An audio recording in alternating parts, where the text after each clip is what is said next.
68% des Français expriment leur envie de changer de poste, d'évoluer, de changer d'entreprise, voire de quitter leur statut de salarié pour se lancer eux-mêmes dans l'entrepreneuriat. C'est le résultat d'un sondage IFOP. Alors pour identifier ses compétences, valoriser son expérience et se lancer dans un nouvel épisode de sa vie professionnelle, cela peut passer par la phase formation. Comment ça marche? Pour qui? Est-ce une étape à privilégié. Personnellement, malgré les nombreux tutos, je ne sais toujours pas me couper une frange ni couper un poulet. Donc, on a plein de choses à voir avec nos invités aujourd'hui pour nous répondre à toutes ces questions. Bonjour et bienvenue à tous. Bonjour Dominique Ganteil. Vous êtes directeur du CFA de la Chambre des métiers de l'artisanat de Gironde. Vous proposez 3 pôles de formation, la beauté, l'auto, moto, cycle, ainsi qu'un institut de saveurs. Voilà, donc, sur le métier de bouche. Voilà, donc chez vous, on peut préparer des métiers de coiffeur, de coiffure, de mécanique et de boucherie, boulangerie, etc. Marthe Lacarrière, bonjour. Vous êtes conseillère en formation continue au Greta CFA sur la zone ex-Aquitaine. Alors, le Greta est un groupement d'établissements qui dépend de l'éducation nationale, donc pour les formations pour adultes. Mathilde Gousse, bonjour. Vous travaillez également au Greta, mais sur un secteur spécifique qui est celui du tourisme en tant que coordinatrice pédagogique. Alors, vous suivez les formés, les formateurs, vous allez sur le terrain à la rencontre des entreprises, vous suivez vraiment de bout en bout les apprenants et vous avez notamment encadré Marie Clément. Bonjour. Bonjour. Vous êtes aujourd'hui conseillère dans une agence de voyage à Bordeaux. Et alors donc vous avez décidé de changer de vie, vous aviez une licence en graphisme et puis qu'est-ce qui s'est passé ? En parallèle, j'ai fini ma licence. Ensuite, j'ai voulu me lancer dans l'entrepreneuriat et puis c'était pendant la période du Covid. Donc, en parallèle, mon conjoint, a monté une entreprise familiale qui est une agence de voyage avec son beau-père. Donc, j'ai décidé, c'est venu naturellement, comme j'ai participé à la création de cette entreprise et que je l'ai vu évoluer aussi en peu de temps, c'est naturellement qu'est venue la proposition de m'intégrer et du coup chercher une formation adaptée en peu de temps aussi également pour ne pas retourner dans de longues études afin de participer à 100% de l'évolution de cette agence. Pas simple de renoncer quand même à sa formation, sa qualification initiale? Alors oui, c'est vrai que c'est complètement autre chose. On retrouve quand même la relation client malgré tout. C'est ce qui m'intéresse aussi en premier dans le fait de participer à la création de l'agence de voyage. Voilà. Mais bon, après, renoncer... c'est pas comme ça que vous l'avez vécu. Voilà, c'est ça. Ça restera un projet à côté. Mais pour l'instant, effectivement, ça a été pour intégrer l'agence. Il n'y a pas eu de souci particulier. Mathilde Gousse, je le disais à l'instant, vous avez encadré Marie Clément dans sa formation. Expliquez-nous justement, ça consiste en quoi encadrer ces apprenants ? C'est d'abord le début. On a reçu Marie pour étudier un petit peu son projet. Ça passe par une phase aussi donc d'échange, de conseils, pour voir un petit peu l'objectif et le besoin. Et puis après, derrière, on a un accompagnement à la fois sur le choix de l'action de formation qui va correspondre à ses attentes et à son projet. Donc Marie, on a travaillé avec elle sur l'idée de personnaliser la formation parce qu'elle avait déjà des acquis. Donc, on a une phase en fait de positionnement. Donc, c'est du sur-mesure. C'est du sur-mesure. Pour Marie particulièrement, ça a été du sur-mesure. En plus, en période Covid, dans un contexte qui est celui qui est un contexte compliqué pour le tourisme. Et donc, on avait peu finalement de personnes sur l'action de formation sur laquelle on est inscrite, qui est un titre professionnel conseiller vendeur en voyage, qui est la formation qu'il lui fallait et la certification surtout qu'il lui fallait pour vraiment acquérir des compétences et derrière pouvoir revendiquer aussi un diplôme qui a de la valeur. Donc on a construit, individualisé sa formation. Donc avant, ça a fait l'objet d'une construction pédagogique, d'un lien avec les formateurs, avec son entreprise aussi, parce que même si c'était son conjoint, il y a l'idée de construire ensemble. Pendant la formation, tout est en suivi. Pour Marie, ça passe par la validation des acquis progressivement dans la formation jusqu'à la certification, donc l'encadrement d'une session d'examen. Et alors juste, j'ai une question, c'est que que justement, donc, vous avez pioché en fait dans différents programmes pour lui faire un parcours dédié et sur mesure. Ça aboutit quand même à une certification qui est reconnue, quoi. Tout à fait. C'est une certification du ministère de l'Emploi, un titre professionnel. Donc en fait, vous êtes quand même assez libre sur la composition des Sur contenus. ce type de certification-là, oui, tout à fait. On a pu construire un parcours, c'est ça, qui lui correspondait, individualisé, tout en veillant à la préparer aux attentes de la certification, parce qu'on est quand même encadré par rapport à ça, pour qu'elle puisse réussir sa certification finale. Dominique Gantaille, je crois que vous observez de nombreux jeunes comme Marie Clément qui ont une formation, une qualification initiale et finalement changent de voie. Oui, parce que la reconversion, on imagine que c'est des personnes de 30, 35 ans, 40 ans qui ont une vie professionnelle assez longue et qui se reconvertissent, mais c'est aussi des jeunes qui arrivent à la fin d'un cycle d'études, une licence comme ici, même des fois plus, des masters, et puis à un moment donné, ils lèvent la tête, ils étaient peut-être poussés par le système, poussés par les parents, et ils vont chercher peut-être quelque chose qui leur fait sens. Alors ce qui leur fait sens, c'est peut-être un rêve qu'ils avaient jeunes, voilà, et puis on a vu comme ça des personnes diplômées avec des bacs et plus, et qui viennent sur des métiers manuels, je dirais presque militant même, avec l'envie de changer la société, de faire une activité qui soit respectueuse de l'environnement, respectueuse aussi du personnel. Donc il y a ce côté-là qu'on retrouve de plus en plus. C'était très isolé il y a encore 4-5 ans. Alors je ne sais pas si c'est lié à la pandémie, mais en passant dans les groupes, je retrouve de ce côté militant, quoi. C'est le boulanger qui veut des farines bio, qui veut des circuits courts. Voilà, c'est une personne qui veut se former pour réparer les vélos, mais qui a une conception de la société aussi respectueuse, moins de voitures. Donc il y a ce côté-là, en fait. Ouais. Et alors, c'est vrai que c'est assez... ça peut sembler étonnant pour ces jeunes qui sont déjà qualifiés, qui a priori pourraient... Enfin, ou occupent déjà des postes bien rémunérés. On se dit, partir faire de la boulangerie, c'est se lever tôt, c'est peut-être gagner moins d'argent. Est-ce que ces jeunes, aujourd'hui, ils sont prêts aussi à renoncer à une partie d'un salaire plus conséquent? Il y en a certains, oui, dans la mesure où ils étaient peut-être poussés par un système et peut-être en étant salariés, ça donnait plus de sens et ils ont voulu basculer sur des choses qui leur plaisaient. Et puis après, ce qui est intéressant dans ces profils-là, qui viennent des fois d'ailleurs, c'est que je vois pour le secteur que je représente, l'artisanat, c'est une autre approche et il y a un potentiel de développement qui peut être important. Il faut imaginer qu'on est sur des personnes qui apprennent un métier manuel, qui évoluent, alors qui vont être qualifiés, mais qui peuvent demain diriger une entreprise, comme on le voit ici, il y a une création d'entreprise, et la développer, et au final, peut-être avoir demain une belle entreprise dans laquelle ils peuvent bien se retrouver.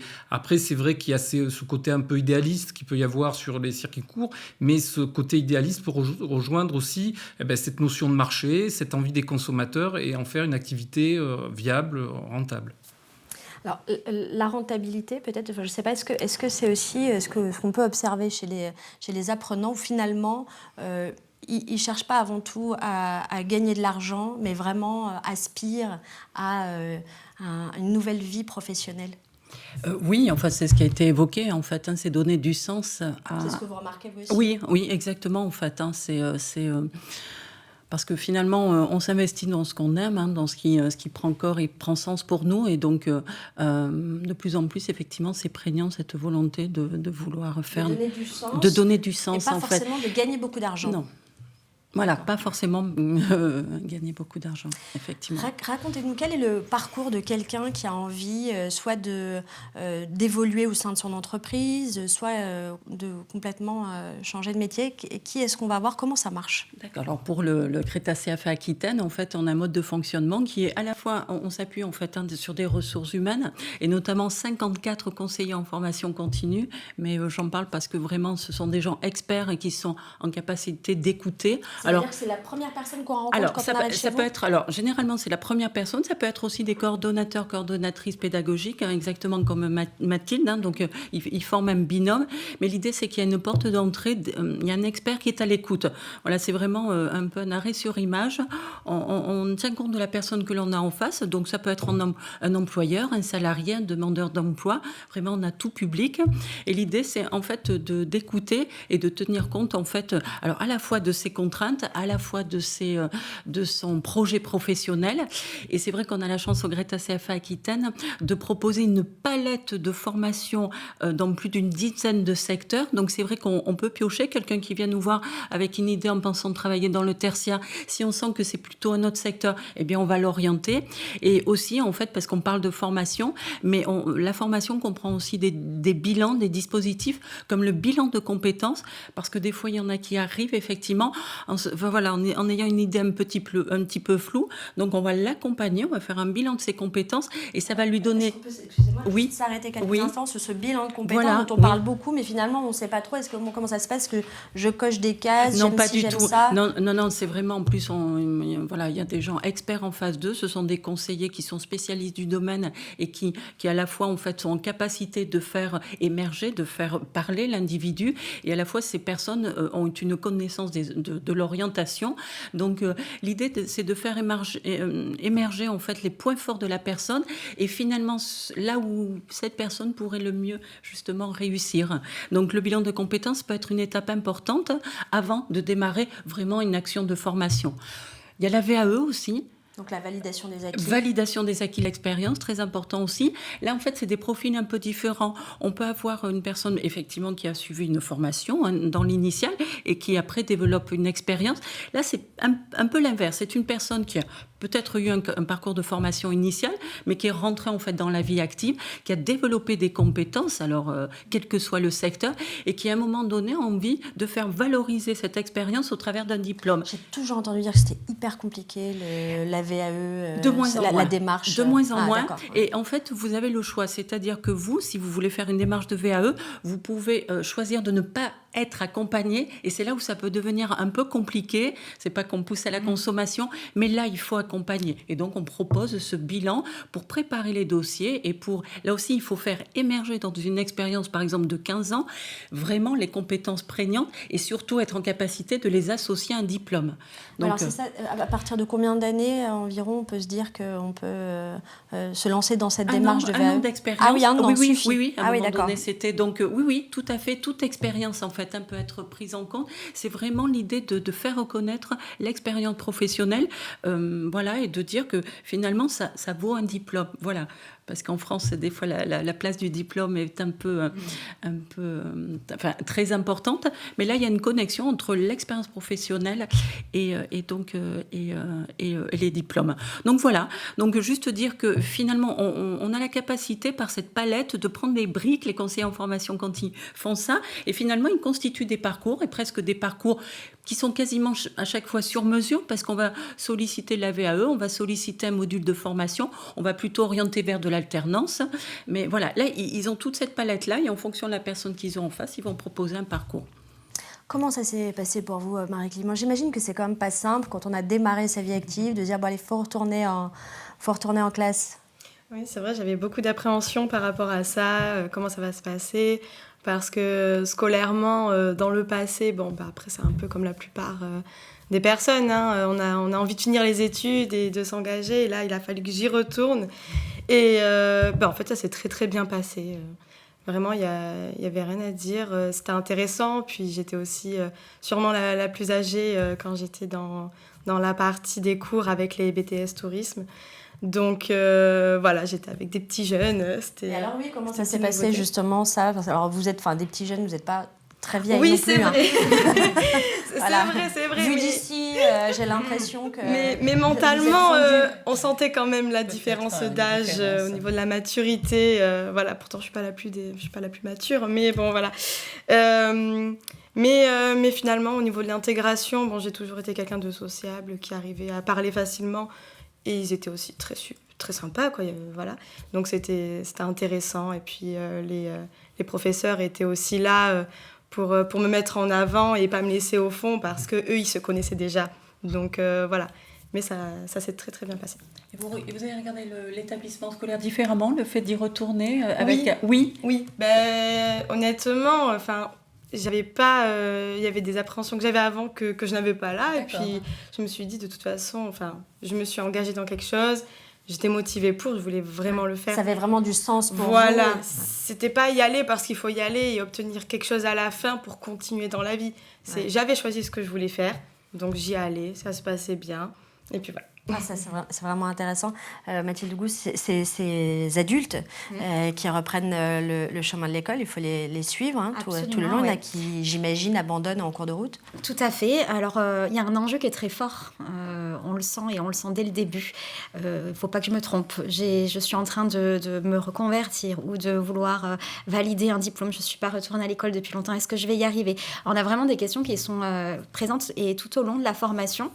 Donc, on est là vraiment pour accompagner, rassurer, ajuster. C'est arrivé à Marie, à certains moments de la formation, de se remettre un petit peu en question, de se dire je ne vais pas être capable. Alors souvent, c'est en approche de fin de formation quand il y a une certification, mais aussi des questionnements vis-à-vis des groupes où il peut y avoir des écarts d'âge. C'est le cas sur le BTS Tourisme, où on intègre à la fois des apprentis sur cette formation en alternance, mais également des personnes qui sont en reconversion, qui viennent valider une certification sur des temps plus courts. Donc ça mixe les groupes et donc les adultes ont vraiment besoin là d'être accompagnés. Et voilà, sur d'autres problématiques que les plus jeunes en apprentissage. Mais voilà, on est là, nous, en tant que coordinateurs au quotidien, pour veiller à ce que l'objectif soit atteint, que le parcours se déroule correctement et justement anticiper et éviter les ruptures. En termes de planning, ça ressemble à quoi, en fait, sur un mois? Combien de temps? Enfin, j'imagine que ça dépend des certifications et des Alors, diplômes. sur le BTS Tourisme, c'est de l'alternance sur un mois. Donc, c'est des grosses périodes. Ah oui. Voilà. Sur un titre professionnel, on est sur du 2, qui est une formation plus courte, professionnalisante. Donc là, on est plutôt sur un public adulte en reconversion. C'est du 2 jours, 3 jours. Donc, c'est un rythme un petit peu différent.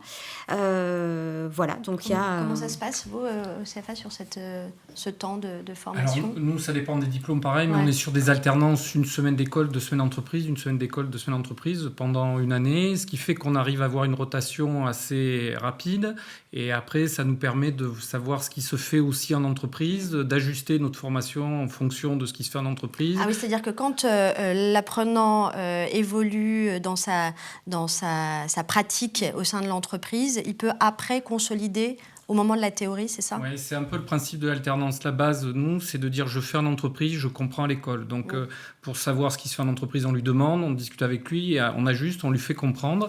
Et ce qui lui permet, lui, d'acquérir ses compétences en situation réelle. C'est-à-dire qu'on apprend à l'école, c'est bien, mais après, si on se retrouve confronté à l'entreprise et qu'il y a trop d'écart entre, je dirais, l'entreprise et l'école, ça pose problème d'insertion. Donc, d'où l'idée de quand même qu'il y ait cet écart minimum, et surtout, quand il a fini la formation, qu'il soit directement employable. J'ai envie de dire, vendredi, je suis stagiaire, ma formation s'arrête, le lundi, j'arrive dans l'entreprise, rien ne change, c'est presque pareil. Donc, il y a l'idée aussi là de réduire cet écart-là. Après, ce que je veux dire sur l'accompagnement, c'est important en amont de vérifier aussi le projet, en fait. Et ce qui est important, c'est de vivre une expérience qu'on essaye de faire avec les jeunes. C'est-à-dire qu'en fait, il y a des gens qui imaginent un métier et puis finalement, une fois qu'on y est, ça ne ressemble pas exactement à ce qu'on voulait faire, c'est ça? Voilà, c'est-à-dire qu'il faut qu'ils valident eux-mêmes leur projet, c'est-à-dire qu'on les met en stage souvent en entreprise avant de les faire entrer en formation. Comme on l'a dit, nous, une rupture, c'est un échec, en fait. Et avant qu'ils aillent en formation, il y a un accompagnement qui se met en place. Alors pareil, des positionnements pour vérifier la compétence, pour ajuster la formation au plus près de ce qu'ils ont besoin. Et ce qu'on fait, c'est qu'on leur fait faire des stages en entreprise avant le début de la formation pour voir si le métier, il confirme ou pas. Parce qu'après, ça enclenche des financements publics, donc il faut faire attention aussi à ça. Et puis nous, c'est toujours un échec quand quelqu'un arrête. Donc il y a un accompagnement qui se met en place avant, sur le projet de la personne, un accompagnement aussi financier sur les dossiers, parce que c'est des formations qui sont rémunérées. Aussi. Oui, alors voilà, c'est ça. Racontez-moi justement ce volet-là, parce que c'est important pour ceux qui envisagent de changer de voie professionnelle ou de gagner en compétences. C'est un temps quand même, cette formation, ça peut durer 1 an, ça peut durer plus longtemps. Comment est-ce qu'on vit pendant cette période et est-ce que toutes vos formations sont prises en charge? Comment ça marche? Alors, toutes les formations sont prises en charge. Et j'ai envie de dire, en France, on a un système, on peut le dire, qui est bien fait au niveau de la formation. Il n'y a pas beaucoup de trous dans la raquette, c'est-à-dire quel que soit son statut, salarié, demandeur d'emploi, on trouve. Jeune sorti du système scolaire à mission locale, on trouve. Et donc, la personne est rémunérée. Donc, pendant 6 mois, 1 an, 2 ans, la personne peut être rémunérée. À ce souci-là en moins, voilà. Après, il y a des documents à remplir. On est là pour l'accompagner.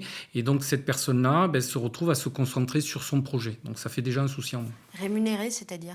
Ça peut être variable suivant le passé. Par rapport à l'âge aussi. Par rapport à l'âge. Alors, si on prend des apprentis, ça dépend de l'âge et du diplôme et de l'expérience. Si on prend un salarié qui est en entreprise, il va retrouver à peu près la même paye. C'est un demandeur d'emploi, ça dépend de ses droits aussi. Voilà.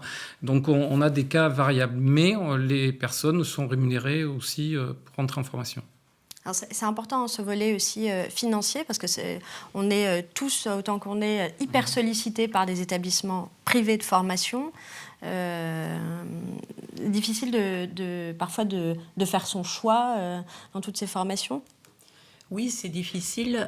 Ceci dit, c'est vrai que...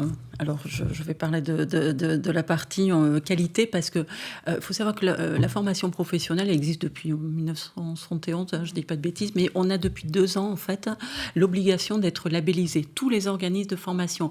Et là, je pense que c'est un aspect important des choses parce qu'on doit rendre compte, on doit communiquer sur nos résultats. Et l'idée, en fait, de la loi de 2018, c'était de dire, moi, je veux choisir entre un organisme de formation ou un autre.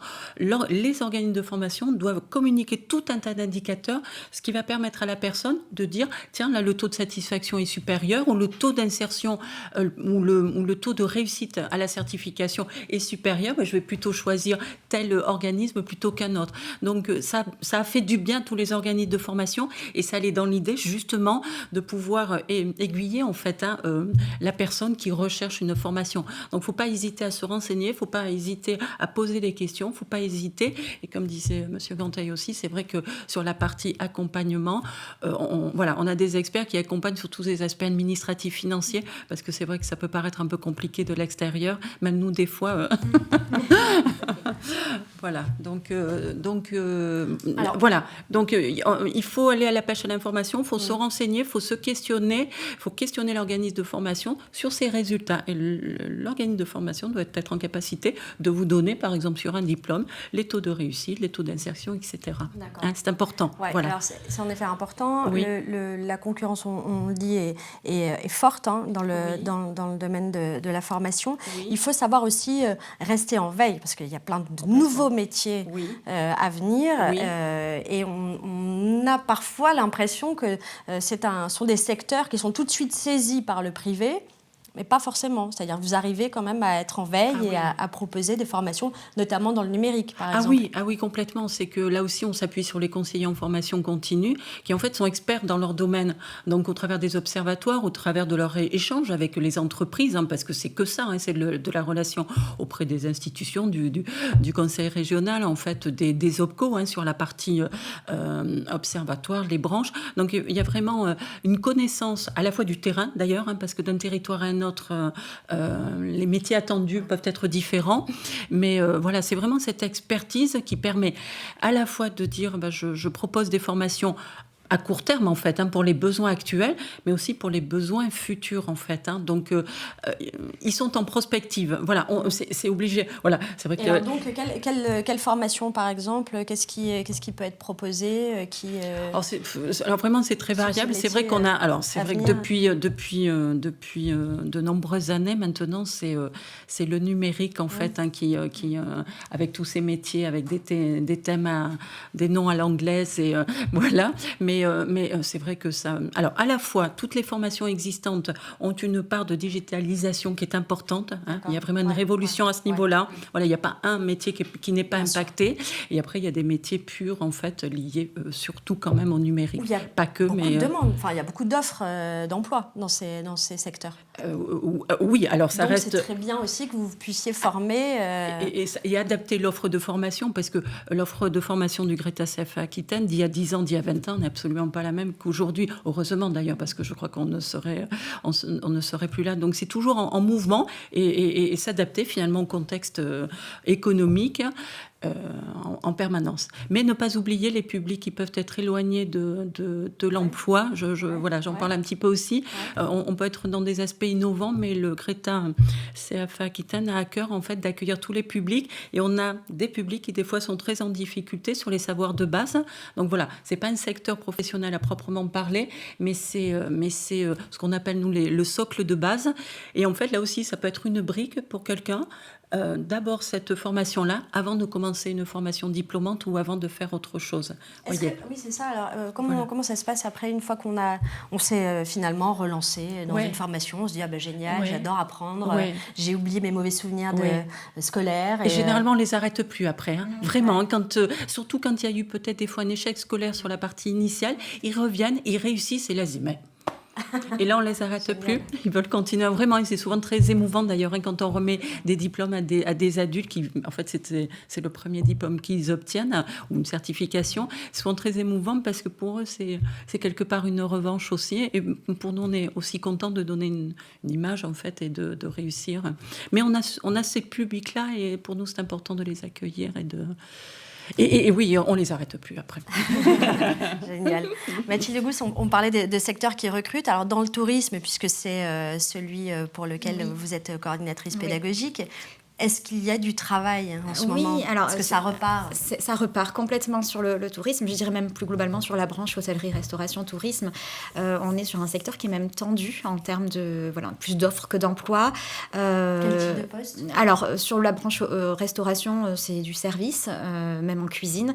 On a eu énormément d'appels là sur le dernier trimestre de l'année 2021 avec des entreprises qui sont donc en reprise d'activité et qui n'ont pas le personnel compétent pour pouvoir reprendre correctement avec des services, etc. Et dans le tourisme, je dirais que c'est maintenant que ça se passe, à la fois à l'approche de la saison qui reprend et qui va reprendre de plus belle, mais pour toutes les structures qui sont plus locales. Et puis après, au niveau du secteur des agences de voyage, comme celui de Marie, on voit de nombreuses offres d'emploi revenir. C'est un secteur qui a été très impacté.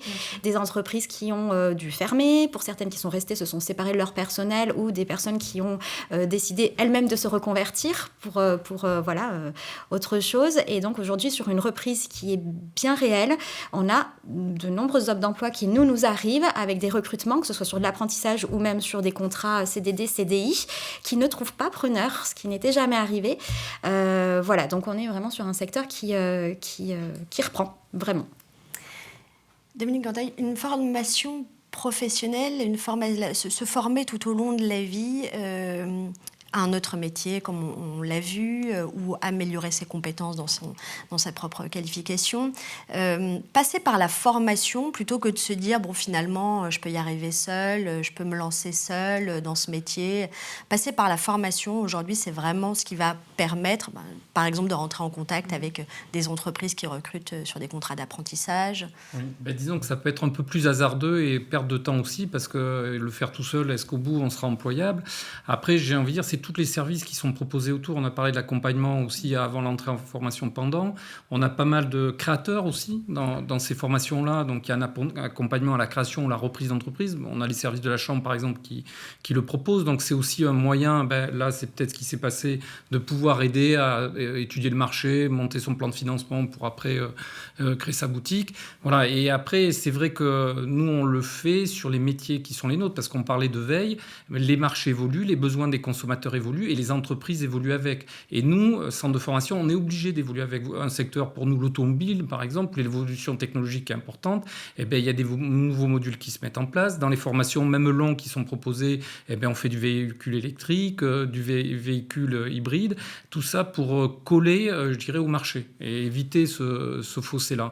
Et après, j'ai envie de dire, dans les personnes, et ça a été dit, mais c'est vrai qu'on le propose aussi, nous, on forme des salariés dans certains secteurs, ce qui nécessite que l'enseignant reste un peu aussi en prise avec le marché et qui sert la formation initiale quelque part aussi, mais on a des salariés qui reviennent dans certains secteurs se former sur des bouts de formation. D'une formation longue, on les revoit après sur des formations un peu plus courtes, sur des bouts de compétences, parce que maintenant, l'évolution du monde du travail, il faut se tenir à jour des tendances, une nouvelle technique, même j'ai envie de dire en coiffure, en esthétique, on est obligé de se former régulièrement.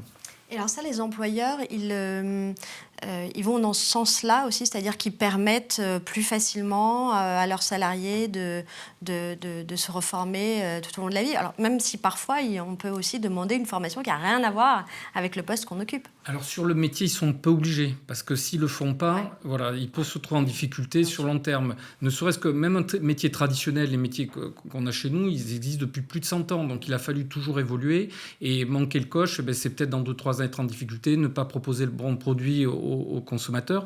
Et puis là encore, j'ai envie de dire, on est sur un système qui est quand même pas très mal, qui est assez bien parce que les OPCO interviennent, il y a des financements, c'est souvent une histoire d'initiative du chef d'entreprise et aussi du salarié, voilà, qui doit prendre conscience qu'il y a cette nécessité-là pour l'entreprise. Et c'est là où ça peut bloquer, mais aujourd'hui, sur certains secteurs, enfin je pense pour nous à l'automobile, il y a des formations qui sont proposées aux entreprises pour être à jour des technologies.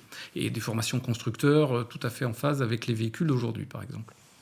Sur la légalité aujourd'hui, comment est-ce que ça marche quand j'occupe un poste et en fait je veux complètement changer de voie professionnelle, j'en fais la demande à mon employeur, il peut me refuser ça toute ma vie ou vous avez... Alors dans le cas d'une reconversion totale, Ouais.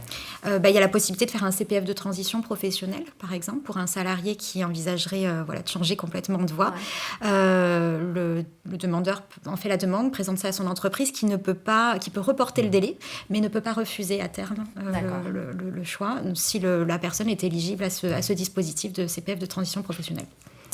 Marie-Clément, je me demandais tout à l'heure, là, quand on parlait de la nécessité, de l'importance de la place de la formation dans ces changements de vie professionnelle, je me suis demandé finalement pourquoi est-ce que vous n'aviez pas profité de l'expérience de votre conjoint pour apprendre votre métier auprès de lui plutôt que d'aller chercher une certification ?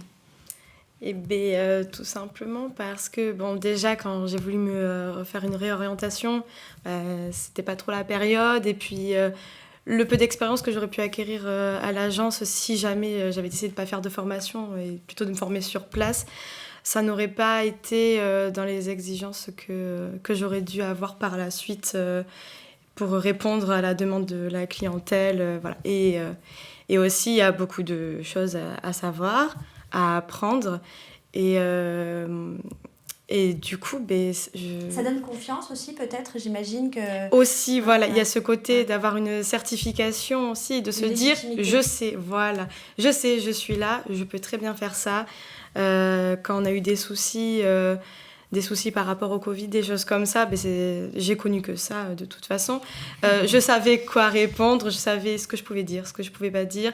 On a aussi besoin, parce que j'ai été formée par des professionnels, donc on a aussi besoin, mine de rien, de l'expérience de ces professionnels, parce qu'au-delà des cours, on parlait aussi de leur entreprise à eux, des petites anecdotes qu'ils avaient à me raconter pour me donner des exemples sur des choses qui s'étaient passées, qui n'auraient pas dû.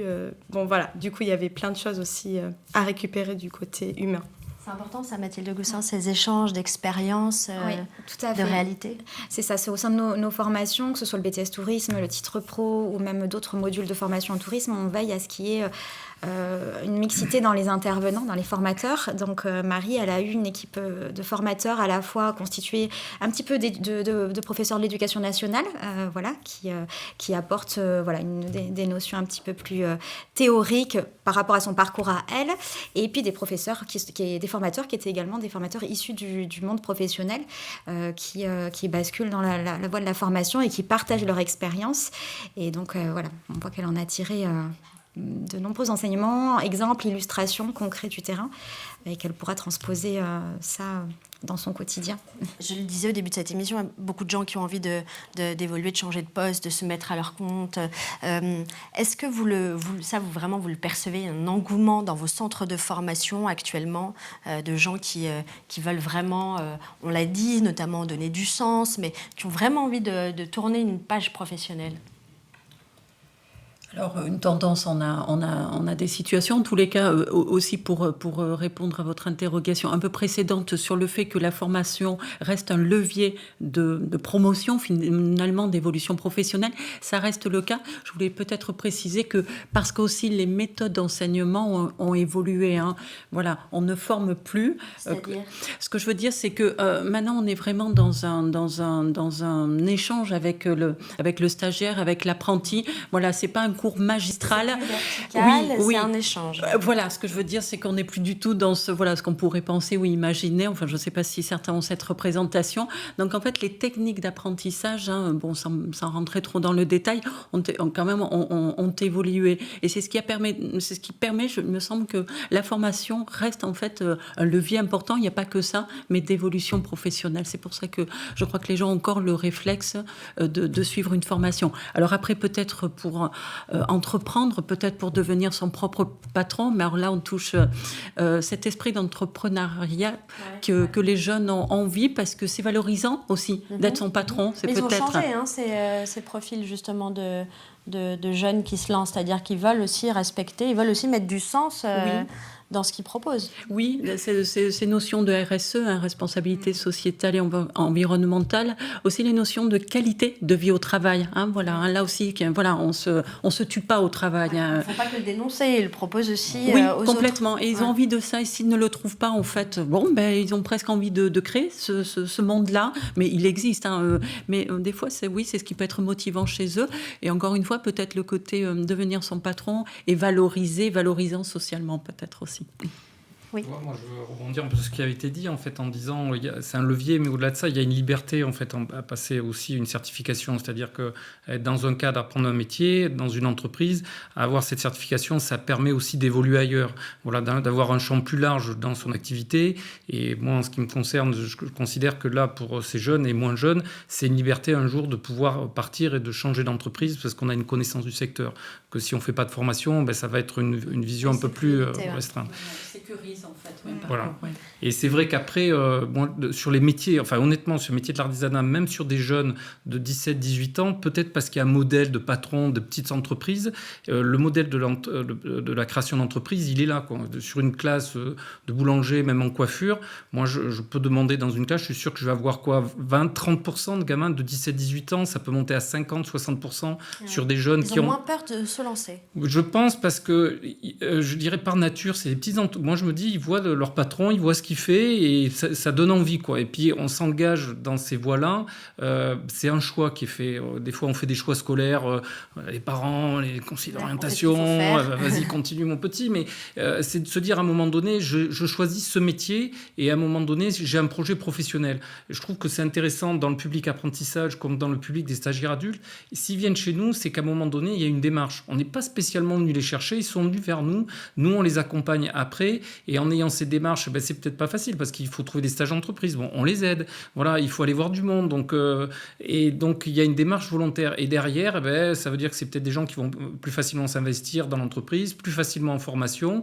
C'est des publics, normalement, qui sont plus autonomes aussi. Et au final, sur les taux de réussite aux examens, puisqu'on a des gens qui sont plus matures, on frôle les 100% à chaque fois. Et en insertion derrière, alors après, il faut acquérir un rythme, il y a le geste à avoir, il y a, je dirais, l'environnement de l'entreprise à bien appréhender. Alors quand on fait l'alternance, ça le facilite et ça facilite aussi l'insertion. Donc on a des taux d'insertion qui sont relativement élevés sur ce public-là. Oui, c'est ça, parce qu'on peut aussi se dire que pour les employeurs, c'est pas mal. Ils ont de la main-d'œuvre pour pas trop cher et finalement enchaîner comme ça les personnes qui vont former. On a cette idée-là, mais quand vous prenez quelqu'un, il faut quand même passer du temps avec lui. Et des fois, vous passez du temps, mais vous en perdez, vous perdez de l'argent. Et c'est toujours un investissement. La plupart du temps, ça se passe bien. Ça peut se passer mal aussi avec un stagiaire. Alors là, il y a des formules assez simples pour justement éviter que tout le monde se fâche. Mais ce que je veux dire, il ne faut pas garder trop ça en tête. Quelqu'un qui vient dans une entreprise, il participe à des tâches simples, mais avec son envie. Et si l'entreprise aussi a les activités, il peut passer à des tâches plus complexes. Et on peut penser, nous, on voit les stagiaires. Il y a des stagiaires, dans les entreprises, si à un moment donné, ils sont au plafond de ce qu'ils peuvent faire en activité ou ils estiment qu'il n'y en a pas assez, ils changent d'entreprise aussi. Donc, il y a ce côté-là où il y a ce mouvement-là. Et à nous aussi de surveiller ça. Parce que quand on revoit les stagiaires qui reviennent à l'école, on leur demande ce qu'ils ont fait. S'il y a des activités qu'on estime que c'est loin du référentiel, nous, on les incite aussi à aller voir d'autres entreprises. Parce qu'il ne faut pas oublier, ils ont un an pour être employables, un an pour apprendre, acquérir des compétences. Et ce n'est pas si long, et il ne s'agirait pas de sortir juste avec 2-3 compétences. Il faut l'ensemble des compétences pour, au final, trouver du boulot.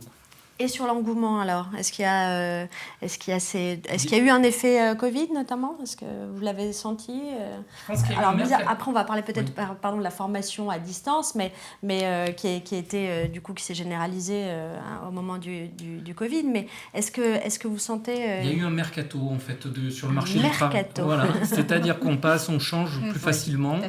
Nous, on était sur des activités en ce qui concerne les nôtres, de l'alimentaire et de l'automobile qui ne sont pas arrêtées. Donc les personnes, les salariés, la plupart sont restés. Mais on a vu d'autres personnes qui sont arrivées dans nos secteurs, qui étaient dans des secteurs assez différents, en fait, sur ça, qui quittaient des fois la restauration et qui venaient sur le boulanger parce qu'il y avait des besoins. Donc on a eu ce phénomène-là où plus d'adultes sont venus nous voir et d'adultes jeunes, 23-24 ans. C'est ce que vous avez observé aussi? Oui, parce que ça a été un temps de pause aussi, donc, et de réflexion et peut-être d'introspection finalement par rapport à son parcours. Et donc ça a obligé un peu à se questionner. Et finalement, pour certains, il y a eu des remises en cause ou des remises en question, se disant bon, j'ai peut-être pas envie de continuer ce que je faisais, et c'est peut-être l'occasion. Voilà, ça a été. C'est vrai qu'on en parlait beaucoup à ce moment-là, sans savoir si ça allait vraiment avoir des effets. Et finalement, oui. Mais j'aime bien le terme de mercato. Oui, effectivement, à un moment donné, c'est bon, allez, je vais changer d'équipe. Et alors, comment ça s'est passé d'un point de vue de la formation à distance, puisque ça a permis en fait de développer plein de choses. Ah oui, parce que je sais pas après mais c'est vrai que pour le Greta CF Aquitaine, qui avait déjà une partie de ces formations qui étaient réalisées à distance, c'était pas nouveau. Les gens devaient être un peu frileux avec la formation à distance. Oui, c'était pas encore développé. Voilà, c'était en partie, ça l'était. Mais d'ailleurs, que ce soit côté enseignant formateur ou que ce soit côté stagiaire, apprenti, apprenant. Mais là, on n'a pas eu le choix. Plus de présentiel, donc on fait quoi? Continuité aussi, en fait. Donc on avait cette mission-là de continuer nos parcours de formation. Donc là, il a fallu s'y mettre pleinement, en fait. Et avec le recul, on se rend compte qu'il a fallu franchir, en fait, ce cap-là. Et tout le monde en est ravi. Et c'est un peu obligé. Il a fallu s'adapter à la situation. Alors après, je ne dis pas qu'on passe du distanciel aujourd'hui à 100%, mais on combine. Et quand c'est pertinent, on le fait. Quand ça ne l'est pas, parce qu'on ne peut pas tout faire à distance, avec certains publics, il faut du présentiel. Mais ça peut exploser cet espace-temps de lieu. Là, maintenant, on propose des parcours. D'ailleurs, vous l'avez vécu, vous, Marie-Clément? C'est ce que. Et alors, comment ça s'est passé? C'est intéressant. Mais alors, j'ai eu un peu des deux, du coup, du présentiel et... franchement, après, je suis pour les formations en présentiel. Honnêtement, le contact humain, je trouve ça super important. Et puis, on n'a pas tous ces problèmes de réseau en présentiel. Aussi, il y a tout ça qui compte quand on s'entend pas bien.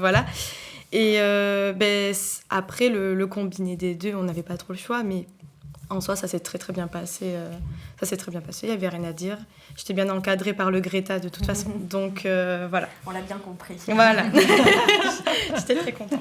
Est-ce que vous avez... Alors on a parlé de ce temps du Covid. C'est un marqueur dans nos calendriers à tous. Concernant la formation, la création des comptes personnels de formation, est-ce que ça a quand même tout déclenché et les gens se sont dit génial, on me crédite d'un nombre d'heures de formation, tout semblait très clair. Est-ce que c'est ça quand même qui a été un déclencheur? Je ne suis pas sûr que ce soit ça qui était le déclencheur. On a eu une demande plus importante des salariés qui sont venus vers nous.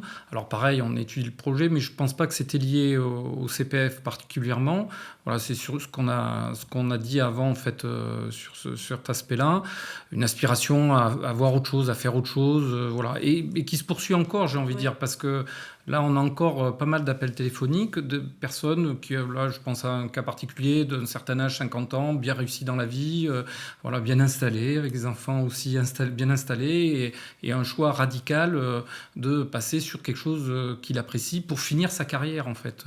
On a ce type de phénomène-là aussi. Ouais. Et là, je pense que c'est pas lié au financement, c'est lié à une initiative personnelle, parce que à la base, c'est vrai que le système maintenant, et le CPF le permet, je gère ma carrière comme je l'entends. Donc quelqu'un qui commence à réfléchir à sa carrière, à des moments de sa vie, il se dit je veux faire autre chose, je fais ça. Donc voilà. C'est vrai que, je sais pas si ça vous est arrivé, vous pas encore, Marie, quand on reçoit sa fiche qui nous indique le nombre d'années qu'il nous reste à travailler avant la retraite, on peut voir les choses en se disant, on peut faire une carrière, refaire une carrière. Oui, c'est aussi l'information que ça donne, de se dire, s'il nous reste encore 20 ans à travailler. Et le système pourquoi le pas se permet, relancer. j'ai envie de dire, dans tout ce qui est proposé, voilà, alors le secteur de l'artisanat, mais d'autres secteurs aussi le permettent parce qu'il y a des mouvements permanents, il y a des besoins aussi, des départs en retraite. Moi, je vois dans l'artisanat, il y en a énormément du côté des salariés et des patrons. Donc ça veut dire de nouveaux boulots aussi. ça crée des opportunités. Ouais.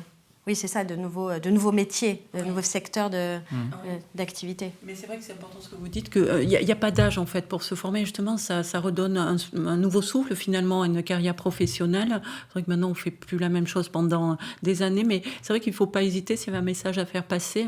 La formation est souvent... alors, c'est un parcours de formation, mais c'est souvent un parcours de vie et ça rebooste en fait. Voilà, comme un tremplin, je ne sais pas si vous l'avez vécu comme ça. Et il n'y a pas d'âge en fait. On peut, 50 ans, plus, moins...